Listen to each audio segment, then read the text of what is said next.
Okay, good afternoon. It's a pleasure today to have as our seminar speaker here in the I²CNER seminar series, Dr. Sahel Ashhab, who comes from Qatar. He is from the Qatar Environment and Energy Research Institute in Doha. So Sahel was educated in Jordan. He got his bachelor's degree from the University of Jordan in 1996. And then he moved to the United States, where in 1998 he got his bachelor's degree. And in 2002 he got his PhD degree at a building that was next to my building at the University of Illinois at Urbana-Champaign. And it happened that we didn't meet at that time. But as he told me, he was a very good friend with one of my graduate students at that time. So the world is so small. At the University of Illinois, Sahel did his PhD work in Bose-Einstein condensation in cold gases, right? And I'd like to disclose that his PhD thesis advisor is Tony Leggett, who is a Nobel Prize laureate of the University of Illinois. So many great coincidences here, right? So then after he finished his PhD, he went to Ohio State at Columbus, where he worked for 2 years. And then after Columbus, he moved to Riken in Waco here in Japan, right? And Riken worked in quantum phenomena in superconducting circuits. And right now he is in residence with the Qatar Environment Institute. And his area is also in solar cells. And that's why he's going to talk to us about perovskite solar cells. Of course, Sahel has many research interests, also how physics and mathematics converge. And even today we are privileged to have our Executive Vice President, Professor Wakayama, who is a mathematician, as you know, because they started an endeavor working together on these types of physics and aspects that Sahel is interested in conjunction with mathematics. So without further ado, Sahel, the floor is yours.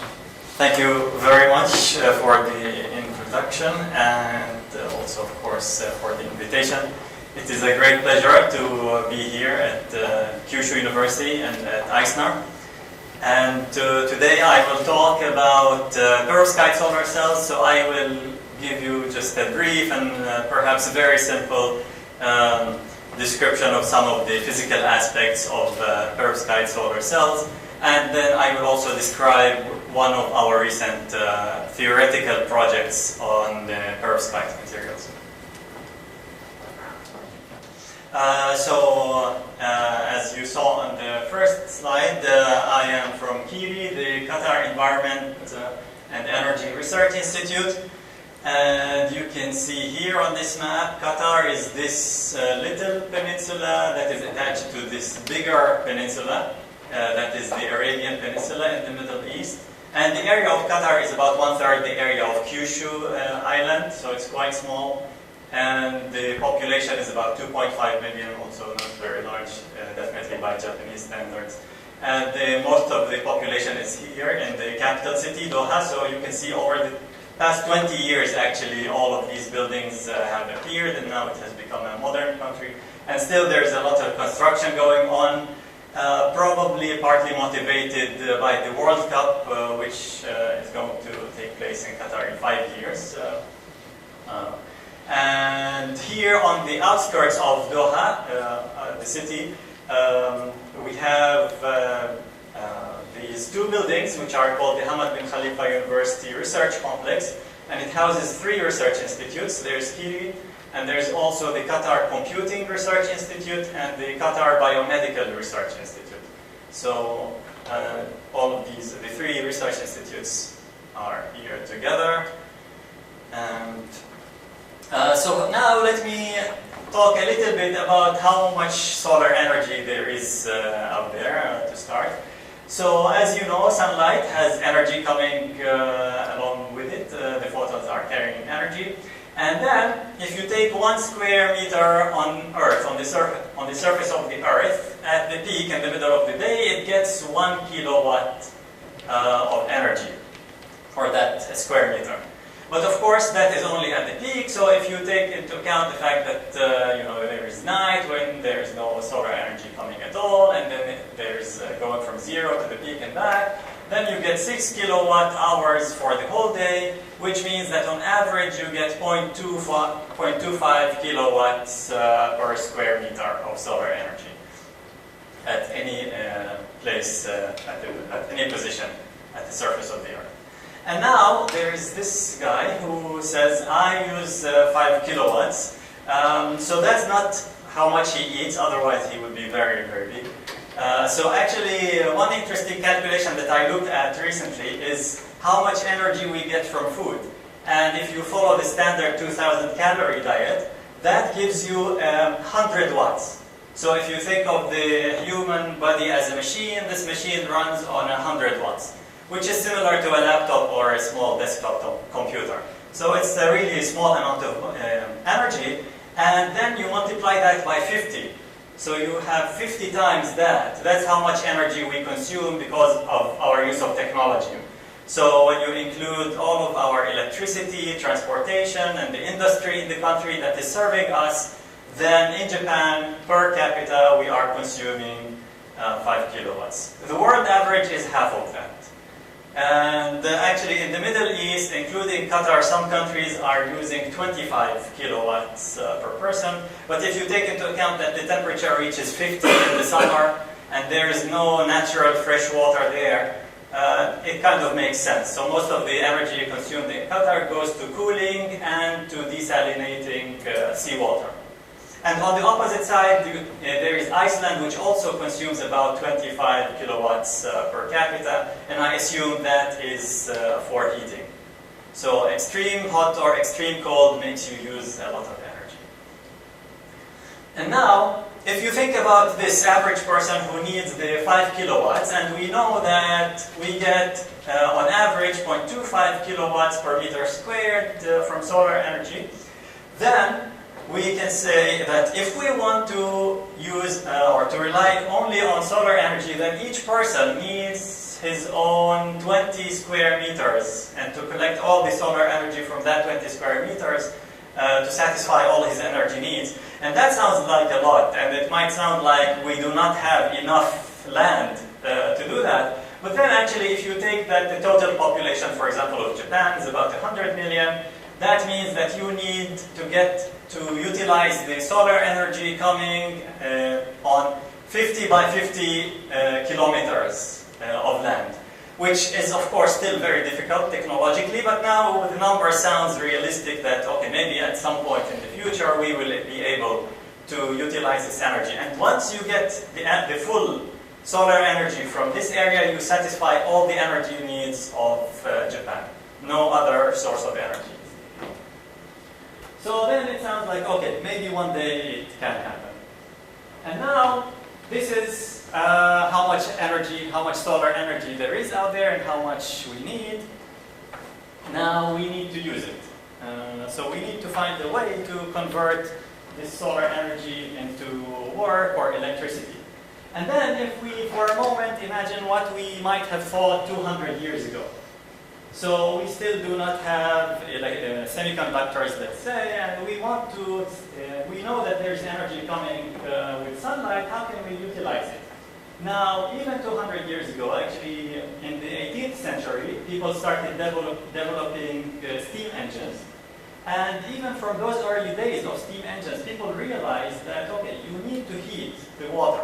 That's how the steam engine is run. That's where the energy comes from. And then already at that time, actually, people realized that the sunlight contains heat, and you could, in principle, use that heat to power your steam engine. And they have worked on it, and in the 19th century, I think Bouchot in France was the first person to power a steam engine using concentrated sunlight. So here in this diagram, I have a lens that concentrates the light to heat the water not just to 50 or 60 degrees, but to make it actually boil. And so he used mirrors. That's the main difference from this diagram. He used mirrors to concentrate the sunlight on a small tank, and then that heats the water coming in, it boils, and the vapor coming out with pressure pushes the mechanical part of the engine, and it runs, and it can be used to produce electricity if you have a turbine there. So this is, in principle, the idea is very simple. And I describe this as being what we would have done 200 years ago, but actually this principle is still being used today in concentrated solar power technology. So this technology of just, you can see all of these mirrors here concentrating the light to the top of this tower. And then this plant in California actually produces 400 megawatts of electricity. So that's quite big. And then one of the main differences between these modern power plants and the simple engine that I described a minute ago is that instead of directly heating the water here, what is heated here is a fluid, and it can go up to a few hundred degrees Celsius, and then that fluid is transported and used to heat the water that runs the turbine. So from a technical point of view, that is more advantageous. And the other day we were talking about the problem of storage. Actually, one of the advantages of this technology, the proponents of this technology will say that the advantage here is that you have a built-in storage. So the fluid that you heat here can be kept hot for a few hours before it heats the water and runs the turbine. So this is one of the few advantages maybe of this technology, and it is still being used today.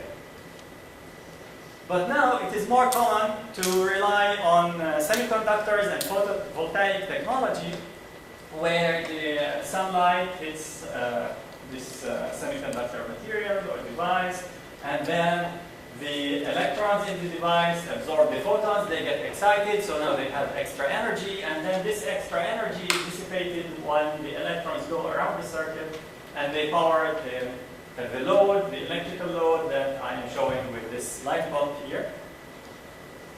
So now I will talk a little bit about the principle of how this photovoltaic technology works. If we take a piece of material here, and then in this material you have all the electrons filling the valence band, all of these energy levels of the valence band are filled.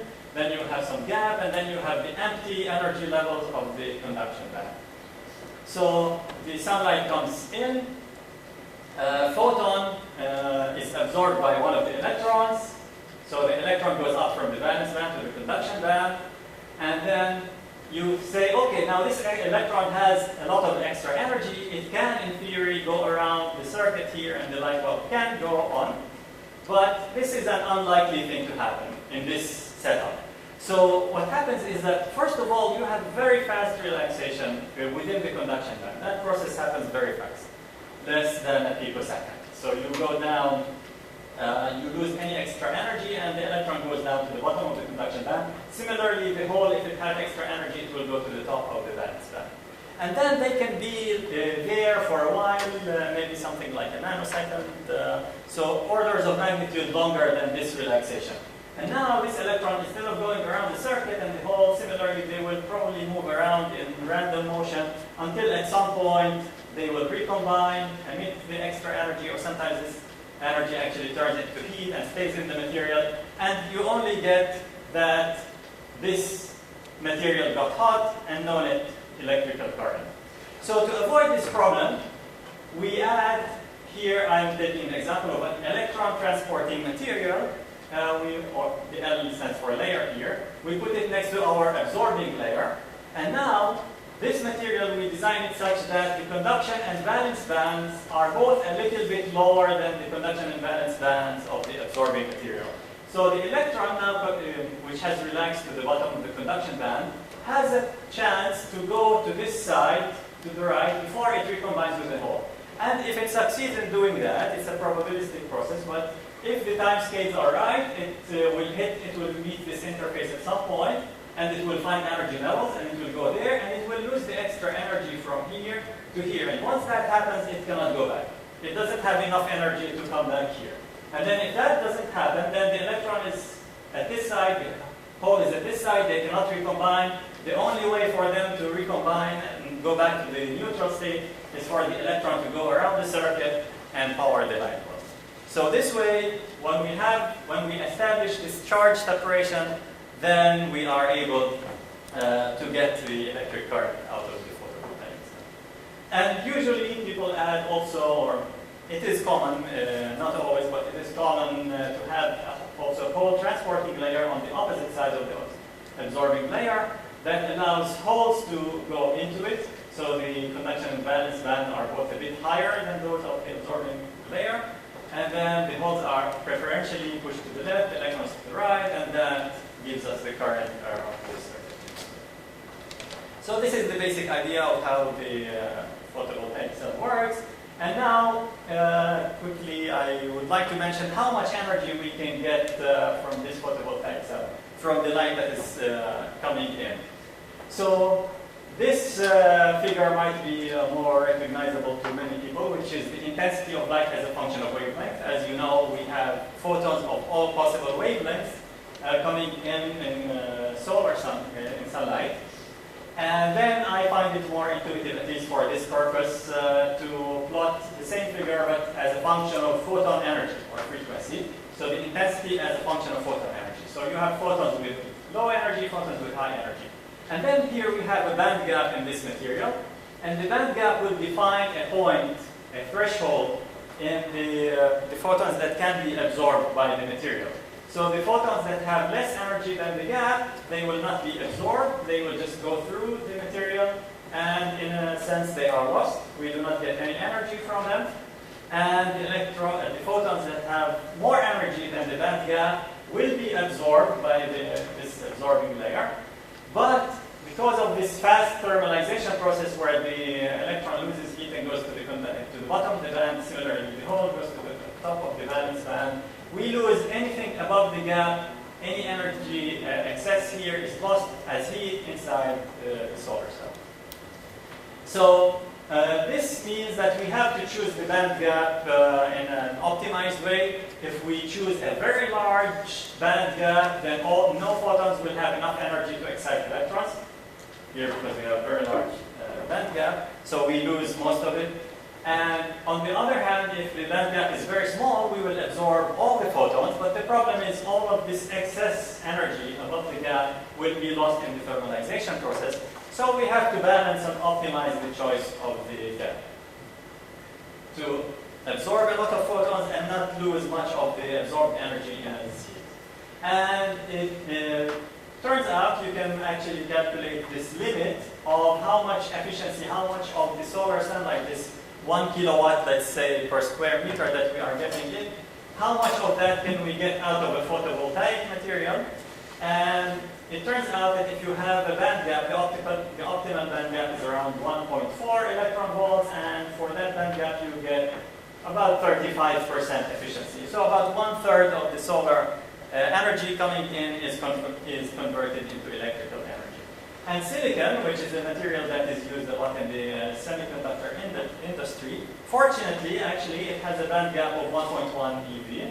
So, and the efficiency that we can get out of it is not far below the optimal of 1.4 electron volts. So in theory, we can also reach 30% with silicon, and that is great.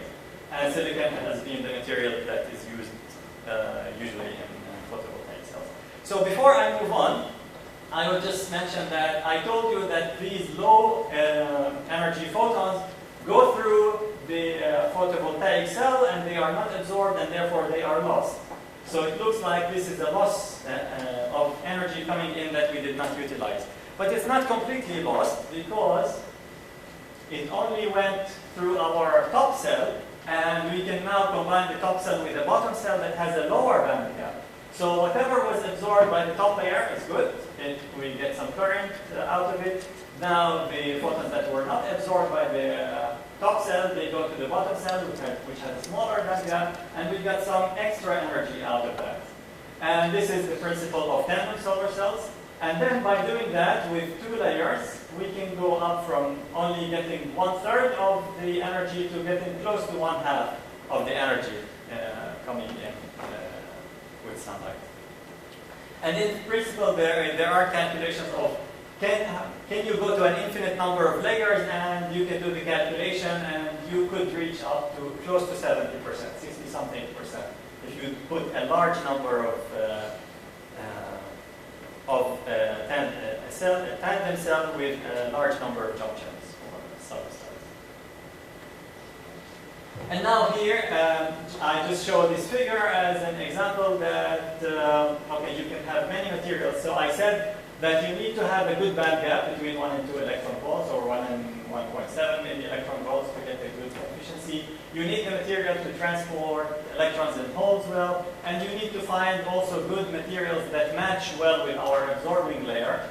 So one of them to transfer the electrons, one of them to transfer the holes, or at least one of these you need in order to get the charge separation. So if you have these three conditions, you could say then you get a solar cell. And then here I show, as I just mentioned, a few materials. So there is a large number of materials that satisfy these conditions, and you can make solar cells out of them. So here are some of the common ones, and you can see that I think the record is gallium arsenide. It gives you the highest possible efficiency in experiment and in theory. It has a band gap that is very close to the optimal value. Silicon is just a little bit behind it, and then there are many other materials. And many of you are probably familiar with this chart, which is updated by NREL in the United States, showing the record power conversion efficiencies for different technologies, photovoltaic technologies. You can see that silicon here is in blue. It has gone up. It started in the 70s. Actually, the silicon cells were first made in the 50s. So, but the chart starts from somewhere in the 70s, and it has gone up from a bit above 10% to 25% or so, a little bit above 25. Gallium arsenide is a bit better, and then these higher ones are the tandem cells.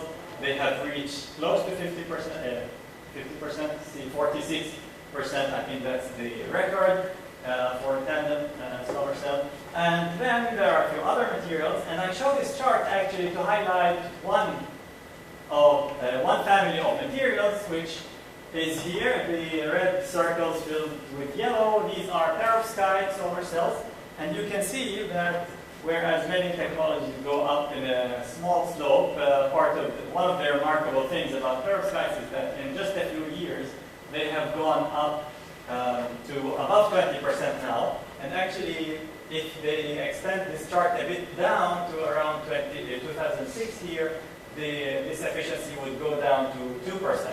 So you can see this high slope has extended, has, you could say, gone up very fast from 2% to 20%, as I mentioned soon. And so those are perovskite materials. And now, very briefly, I will describe perovskite materials. Actually, historically, the name perovskite describes a specific material that was discovered in 1839. And it's a mineral that was found in Russia and named after a Russian person called Perovskite. He's not the person who discovered it, and I don't know the exact details of why it was named after him.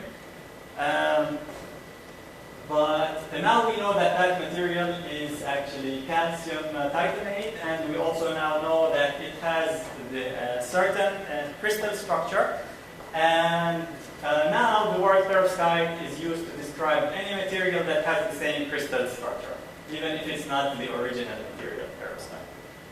So any material that has the formula ABX3 with the same structure as the perovskite material is called perovskite. So the way to maybe visualize what that structure is, you can start with these B cation, the positive ions B.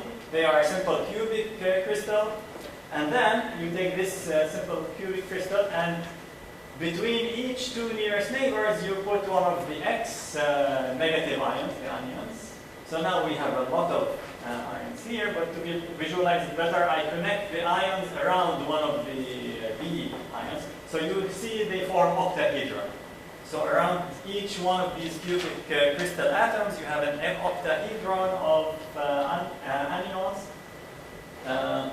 And now, in the spaces between the octahedra, or at the centers of the cubes, of the small cubes in the crystal, you put the A cations. And then you get the perovskite structure. So here I have simplified the atoms that I'm showing to see what the structure looks like. So, okay, if you now think of these atoms in a classical way, so if you forget about quantum mechanics, you think of these things as balls, spherical balls, and you want to arrange them in this structure, you find that you fill all the gaps and you make this structure stable. So to make this classical structure of balls, to make it stable, you would like not to have any vacuum, any space between the balls. So then you find that you need two conditions actually to not leave any empty spaces between them. So first of all, there is this Goldschmidt tolerance factor, which is the ratio between the sizes. So R is the radius of each type of these balls. There's A, this one, and then there's X, the negative ion, and B is this red cation. And then you would like this ratio to be equal to 1 to make this structure stable, classically. So if you think a little bit about what this means, it means that the A atom should be bigger than the other two. And then if we assume that the other two have the same size, then the A atom should be almost twice as big as each one of those. And that shows you that you need a specific combination of materials actually to make this structure stable. So this is a classical picture, and then wave functions in real atoms are fuzzy. So it turns out that to get a stable perovskite structure, you would like actually this ratio to be slightly smaller than 1. So that's when you take these quantum mechanical effects into account. And also to make sure that at the center of this octahedron you don't leave much space, you also need to have the radius of this B cation to be a significant fraction of the size of the X atom. And then this way you do not leave any gaps between the atoms, the structure is stable. So this was a simple classical picture, but it actually does translate with minor modification in these numbers to the quantum case. So it's a good way to think of how we get the stability of the structure. So now moving to the material that is used in solar cells, in perovskite solar cells.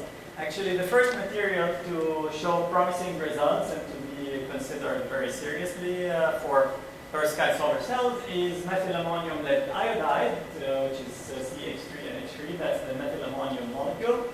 And that serves as the A cation, and then the B cation is lead, and the X, the anion, is iodine. And then this material actually, to me, it is quite counterintuitive as a physicist to think of a crystal structure that has an organic molecule playing the same role as normally one atom plays. Seems quite counterintuitive, but obviously this material exists and it forms this crystal. And it is stable, at least metastable, so it's not extremely stable if you calculate the energies compared to if you break it apart, but if you make it, it will remain there. And but one thing about the structure, actually one advantage of having this methylammonium is related to what I described in the previous slide on stability. The advantage that it gives you is it's big. It's bigger than what you would get from a single atom. So that's one important reason why this molecule actually fits well here, because it has the right size. It's quite a bit bigger than these single atoms, and it makes the perovskite structure stable. So this material was first made in the late 70s, and then it was studied as a material in the 80s. People identified its properties, electrical, optical properties, for example. And these properties are important for solar cells, but for some reason people did not think about using them for solar cells. It might be because of the lack of materials to combine with them, although they have a good band gap, good transport properties, good absorption of light properties. But yeah, probably some people in the audience know better than me why it took so long to use them as solar cell materials, but I'm guessing it could be that you need other materials around them to make a solar cell, and maybe those did not exist. And in the 90s, actually, it was used in research in LEDs as a light emitting material, and that research direction was, I think, abandoned. And then in 2006, that was the first time that it was used as a light absorbing material in a solar cell.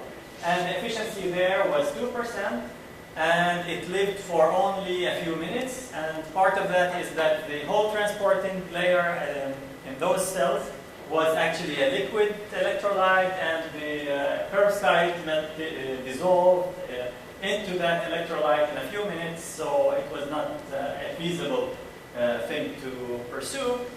But then in 2012, the whole transporting material was replaced from the liquid electrolyte to a solid whole transporting material. So the efficiency actually went up close to 10%, and the stability improved from a few minutes to, I don't know, maybe a few hours. I don't know the exact number. But then at that time, people started to take it very seriously. Especially because the efficiency was quite high, and when you reach the 10%, maybe people start to take the material more seriously and look into it. And now, to show you a few parameters about this material, a few good parameters. So the band gap is around 1.5 to close to 1.6 electron volts, so that's good, close to optimal. And any photon that has energy above the band gap is absorbed in less than a micrometer, so very short. You need a very small thickness of the material to absorb all the light that can be absorbed, which is also very good. Both electrons and holes move well in this material. The effective masses of both electrons and holes are a fraction of the free electron energy, so that's a good thing. The dielectric constant is quite large, which means that exciton, the electrons and holes, do not feel each other very much. They don't stay bound together, they move freely because of the screening of the charges.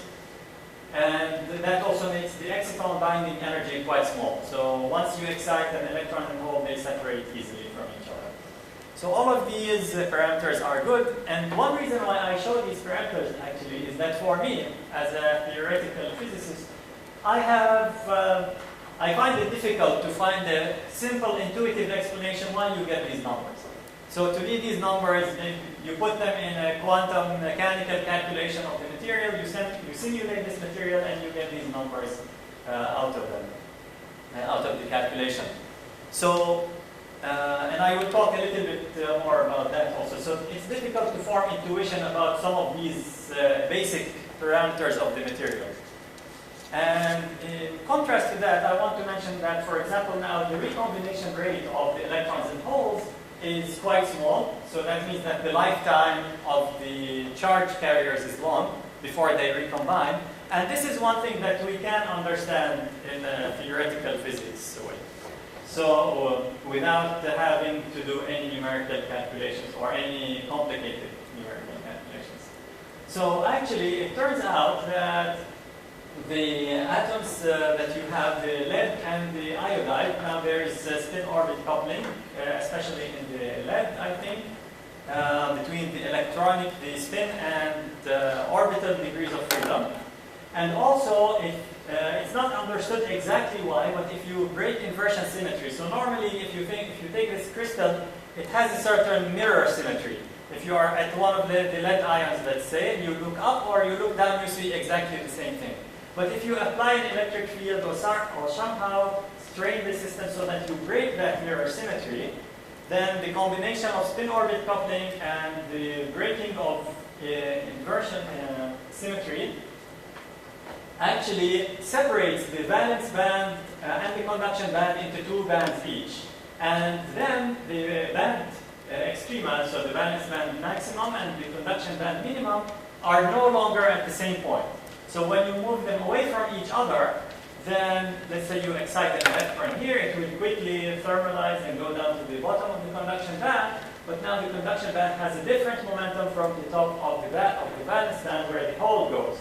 So now you have the hole here, the electron here, they have different momenta. If the electron wants to relax, it will find that at the same momentum the electronic states are filled, and it cannot go there.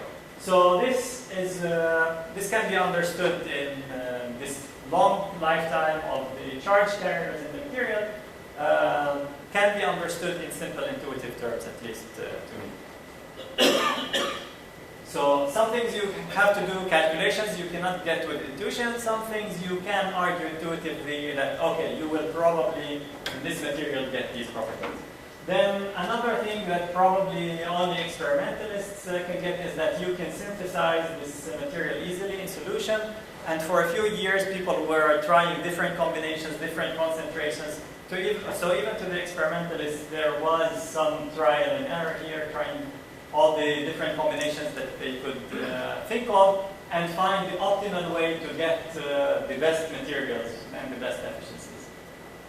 And also one thing that to me is not intuitive, but some people mention that it's not too intuitive, is that defects do not seem to hurt the transport in these materials very much. And it has to do with the nature of the orbitals that are involved in the valence band, maybe. And you don't form the deep trap states where the electrons can get trapped and lose their energy, basically, or waste the energy that they absorb. So another important and very interesting property of these materials is the fact that you can mix actually the halide atoms. So you can mix, for example, the iodide and bromide ions with different proportions. And it's interesting that you get a band gap that is tunable depending on the concentrations that you use. And this is very nice because instead of just having a few materials in front of you and you want to choose one of them, in this case, whenever you have a parameter, such a basic parameter like a band gap, that you can adjust with the concentrations that you put in your solution, then you can say I need, or I would like to have this band gap, then I put this concentration of bromine and iodine. So this is very nice also. And going back to the slide that I showed you about tandem solar cells, this property is very attractive because silicon has the band gap of 1.1, then you can design a perovskite material with whichever band gap you want in the range of 1.6 to 2, let's say. It goes up to 2.3, but these become very high band gaps. So the optimal for a two-cell tandem cell is 1.9 and 1.1. So it seems that perovskites could be matched very well with silicon in terms of the band gaps that you can get with the two, and both of them have demonstrated to give us good power conversion efficiencies. So this could be one of the future applications of perovskite materials in solar cells, actually, because they pair very well with silicon as tandem cells. So this all sounds very good, and then we can ask, okay, are there any problems? What could go wrong with these cells? And a number of things can go wrong, and maybe one of the most important problems is stability. So here I show a figure showing that the efficiency from this paper this year by Yang and Yu, the efficiency from 2006 to 2017 has gone up from 2% to 22%, very impressive. And the stability has gone up from a few minutes here. Now, at the time of they wrote this paper, the record was this 4,000 hours, which translates into about half a year. Now, I think very recently people have reached 1 year stability. So, okay, stability is going up, but still 1 year is not enough. At least for commercial applications, you do not want to install solar panels on your rooftop and change them every year. Obviously, you need at least a few years stability to even think about being able to sell something, I think, to somebody and tell them you can use it for a few years, then you replace it, then maybe it's convincing. And silicon, I should say, you get 20 years with a reduction of less than 20% in the efficiency that you get out of it. So roughly every 10 years you might lose up to 10%. So after 20 years of installing your panels, they still work almost as well as when they were new. And ideally, we would like to have something at least comparable in perovskites to be competitive in any way. So what makes the material unstable? There is a problem with heat. So if you imagine putting this material in a solar panel outside, the temperature will go up and down every day, definitely above 54 degrees, because you have to keep in mind also that inside the panel, the temperature is typically maybe 20 degrees higher than the outside atmosphere. So every day, especially in the Middle East, the temperature will go much higher than this point and quite a bit lower than this point at 54 degrees Celsius. And there is a structural phase transition in the crystal structure of the material. So that cannot be good, and it probably will cause damage to the material. And there have been some studies, I should say perhaps some research on this, but still, I think much more is needed to see how the material is damaged under this thermal stress. Then the big problem is moisture. If you have any water molecules around, actually, because this methyl ammonium molecule, its biggest advantage is its size. It fits very well in this crystal structure, but it doesn't form strong bonds with the iodine ions around it. And therefore, if any water molecule comes nearby, what happens is it bonds more strongly to the iodine than this methyl ammonium. So it actually pushes the methyl ammonium aside. It takes one of its hydrogens, then reacts with the iodine, and then with the lead also. So it breaks apart the crystal structure and turns it back into the precursors of lead iodide and methyl ammonium iodide. And so water coming in contact with this material can be very bad, and that problem is made worse by the fact that the best probably whole transport material so far is actually a rather good conductor of water molecules. So water molecules can go through that whole conducting material to reach the perovskite and break it apart. So this is a problem that also needs to be solved, and people are looking for alternatives for the whole transport material, and there is progress that has been made so that the water does not reach the perovskite layer. And also one thing you can ask is, what if we replace this methyl ammonium, because this it is one of the weak points that makes the material susceptible to degradation by water. And then you can say we can replace the methyl ammonium by either formamidinium or cesium. Cesium sounds very natural. Formamidinium sounds like it might have the same problem as methyl ammonium. It turns out that it doesn't. It's not so much. The problem is that these two alternatives do not have the right size, actually, to make the perovskite structure stable, especially the structure that absorbs the dark-colored one, that has the band gap that we want and absorbs the photons that we want. But it turns out that actually, if you mix them in a certain combination, cesium and formamidinium, you get stable structure that kind of is an average of the big formamidinium. It's too big, cesium is too small. The correct combination of them gives you a good band gap, so good efficiency and good stability. And this was published this year, this combination that combines efficiency with stability. So there's progress also on this question of stability against water. And then there is against light, which is a very unfortunate thing if you are trying to make solar cells. You don't want your material to be unstable against exposure to light. But unfortunately it is, especially UV. So PTI2 apparently decomposes under light, and that can make the structure unstable. And also, more importantly, perhaps, is that titanium oxide, which is the standard electron transporting material in these solar cells, also degrades under UV illumination.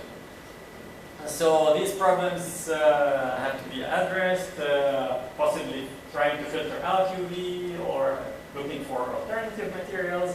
So this is also still ongoing. I think looking for the best ways to avoid all the stability problems. And then there is also the problem that you have lead in the material. It's still not clear how much of the lead actually goes into the environment, but it always makes people uncomfortable that there is lead there in the material, and if it goes into the environment, it could be harmful. So people are also looking into alternative metals, like tin is one of the maybe most obvious ones.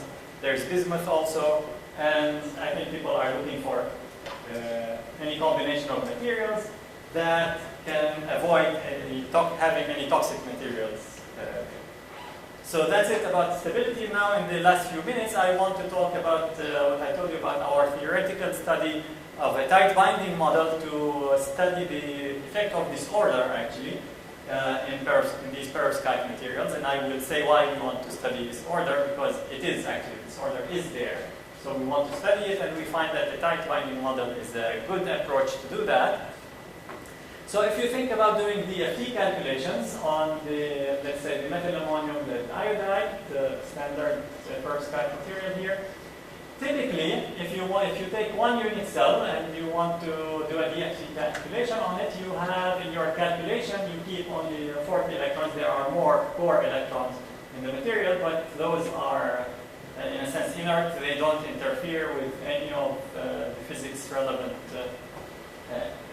any of the physics or the chemistry, I think, of the photovoltaic activity. So you keep 40 electrons in your calculation, and also you keep a large number of basis states when you solve the effectively Schrödinger equation or the DFT equations. So that is a problem. This very large space, very large number of basis states, So these calculations can be done, but they take a lot of time, and they constrain you to only simulating a small number of unit cells. So that's one reason why we use the tight binding model, because then we can say we don't need to keep all of these details about let's say the 40 electrons and more importantly these 10,000 basis states.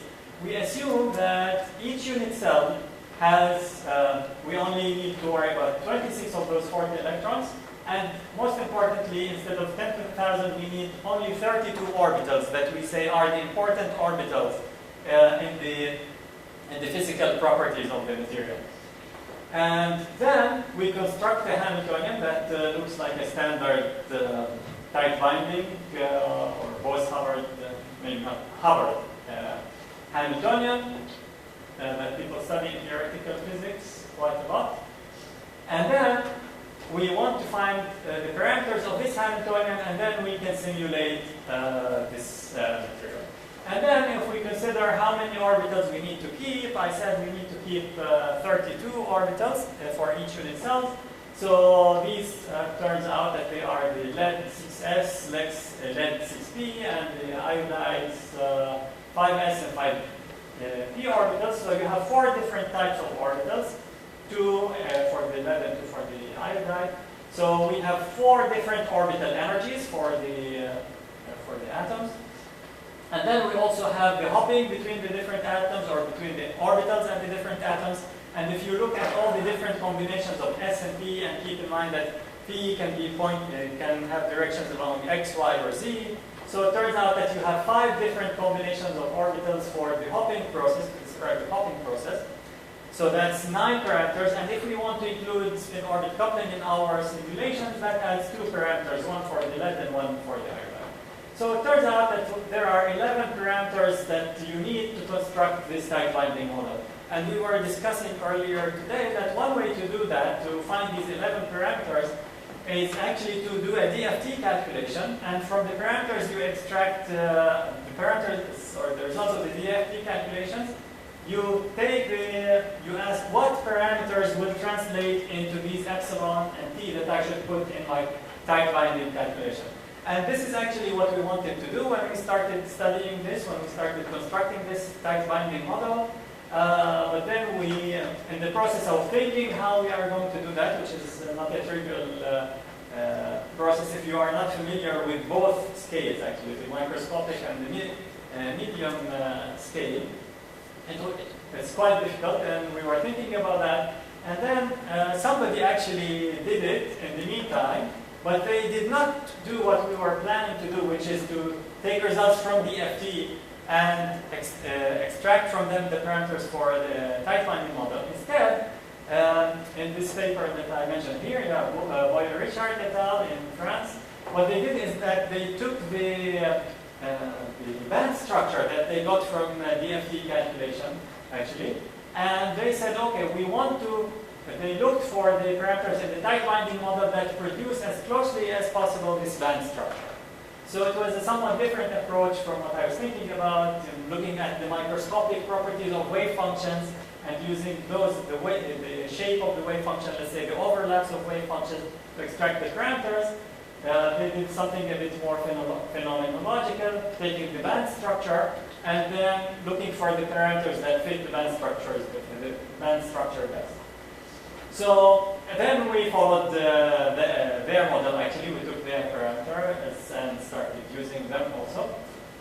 And then if you do this, you put the appropriate 11 parameters. You look at the band structure here that you get from the tight binding model. It looks good. And the density of state looks good, reasonably good, close to the correct one, so that is encouraging. This is the band structure that I showed you before. Just for checking the different things, the physics that's going on, we ignored spin-orbit coupling, and the band structure still looks okay. The conduction band minimum is not so great, so you see the spin-orbit coupling modifies the conduction band a bit. But it's not a major difference. And then, this is one thing I was mentioning, that if you don't do the calculation, it's not easy to form intuition about what band gap, for example, you should get. And one way to see that is that by looking at this band structure, we see that the s orbitals are very deep, actually, in the valence band. So it looks like we can ignore the s orbitals and we should still get good results, at least intuitively. If the orbitals are so low in energy, we can ignore them and simplify our model. But when we do ignore these low s orbitals here, turns out that they also ruin the shape of the valence band maximum. So in these problems, they are complicated enough that it's not easy to form this simple, at least the simplest intuition about what you should keep and what you can remove. So better to be a bit cautious and then see what you can remove afterwards to simplify the model. And also going back to the question of spin-orbit coupling, we verify that the tight binding model, if we break this mirror symmetry that I mentioned, we do get a splitting of the valence and conduction bands in the tight binding model. So this shows us that the model can be used to extract or to obtain different phenomena that are that can be calculated from more microscopic calculations and are seen experimentally. So I'm running out of time, so I will go very quickly now. Actually, what we wanted to do is that, okay, we use the tight binding model to reduce the number of states per unit cell, and that allows us to simulate larger systems with many unit cells. So we can say, okay, let's do that. Let's see what problem we can use the large system to simulate, and actually that was our motivation. We wanted to study disorder. And when you want to study disorder, you would like to have a reasonably large system, so you add fluctuations around this system so that each unit cell has a slightly different environment than all its neighbors. And in our specific example, we went up to 512 unit cells, which you cannot do with EFT. And so the source of disorder that we want to study is the fact that this methylamine molecule, it has an electric dipole and it moves around. So that creates a slightly different electrical environment for the electrons at the iodine atoms, for example. And also, if you do halide mixing, I said when you mix iodine and bromine, you can modify the band gap, and this is something that we would like to do, or we would like to study in the future. But then when you mix them, they distribute, when you mix these halides, the iodine and bromine, they distribute themselves randomly, and then that gives you an inherent disorder in the system. So we wanted to study how that affects the transport, because typically disorder is not good for transport. electrons like to see smooth or at least very regular structures to move in. When they see a disorder, they can localize and not move very well. So we wanted to study these two types of disorder, and again here, just to check that the tight binding model works well, we show that by changing the concentration of iodine and bromine, the band gap goes up from 1.6 to 2.3. Actually, we fixed these boundaries, 1.6 and 2.3, and we see that the band gap for the mixture in between goes up almost linearly. And we find the parameters, also extra parameters that we put in the model for this halide mixing based on the fact that we want the two endpoints to fit, the 1.6 electron volt and the 2.3 electron volt. So we can now move on to, okay, how do we visualize now these electronic states? So we calculate all the electronic states, and to visualize them quickly, we produce these figures where I have 8 squares next to each other. Each one of them is divided to an 8 by 8 lattice, and these represent the 512 unit cells in my supercell that I'm simulating. So if I get all white, that means I have a uniform wave function. My wave function is completely delocalized, and then I interpret that as meaning that I have good transport of the electrons. Whenever you have delocalized states, usually that means electrons can move very far away before they scatter or do anything else. So now I increase the disorder in the on-site energies that can come from the rotating methyl ammonium molecule, and you can see if I assume that the level of disorder is 0.1 eV, so let's say not large dipole moment or screen dipole moment, so that the fluctuations in the on-site energy are small. I get delocalized states almost white. When I increase the amount of disorder, you can see I get a few red lattice unit cells, and the rest is blue. Blue means there is no probability for the electron to be there. Red means all the probability is concentrated there. So you can see when I increase the amount of disorder, I localize the electrons at a few lattice sites, which is not good for transport because the electrons get stuck at specific points. So instead of looking at a picture for each instance of disorder that I want to study, I want to have one parameter that quantifies how much localized the electronic state is. So we use this parameter called the inverse participation ratio, which is the sum of all the probabilities squared. Now the sum of the probabilities is 1, but when you square the probabilities and add them up, it turns out that if I have delocalized states, this IPR is very small, close to 0 or 1 over the number of unit cells. If the electronic wave function is very much localized, then the IPR approaches 1, and here I get this is somewhere between 0.1 and 1. So I calculate now this inverse participation ratio as a function of disorder strength, and I see that around 0.2 or 0.5 the states become localized very suddenly, so we have a transition to a localized state. So if we have disorder of this strength, then that would be bad for electronic transport, and you can ignore the fact that after going up it goes down. This is an artifact of our calculation. I will not go into the details of why this artifact happens, but actually it occurs because things go wrong in a very bad way. So these results become meaningless. So we can see there is a sudden transition from delocalized good transport to localized bad for transport, but this happens around 0.2 to 0.15 electron volts, and we estimate that this level of disorder is higher, actually quite a bit higher than you have in a realistic material. So although there is disorder in the material, we estimate that it's not strong enough to localize the states, and that we think partly explains why disorder is not too bad for these materials.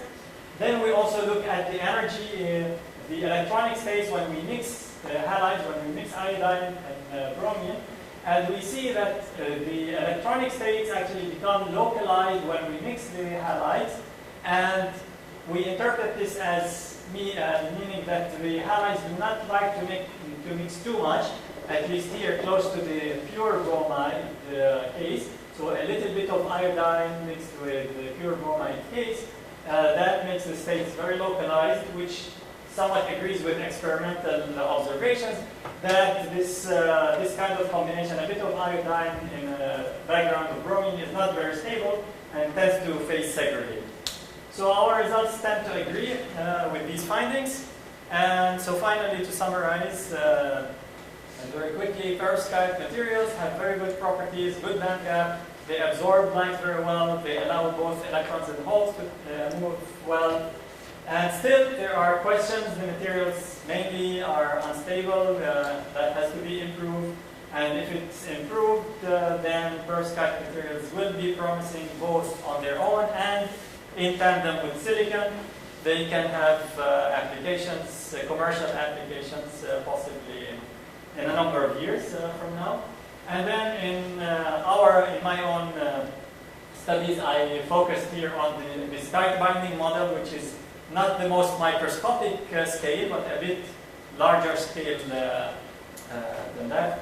You could say mesoscopic simulation of the material, and we used that to study the effects of disorder on the material, and we found results that show that disorder in typical realistic materials does not seem to be high enough to hurt the transport.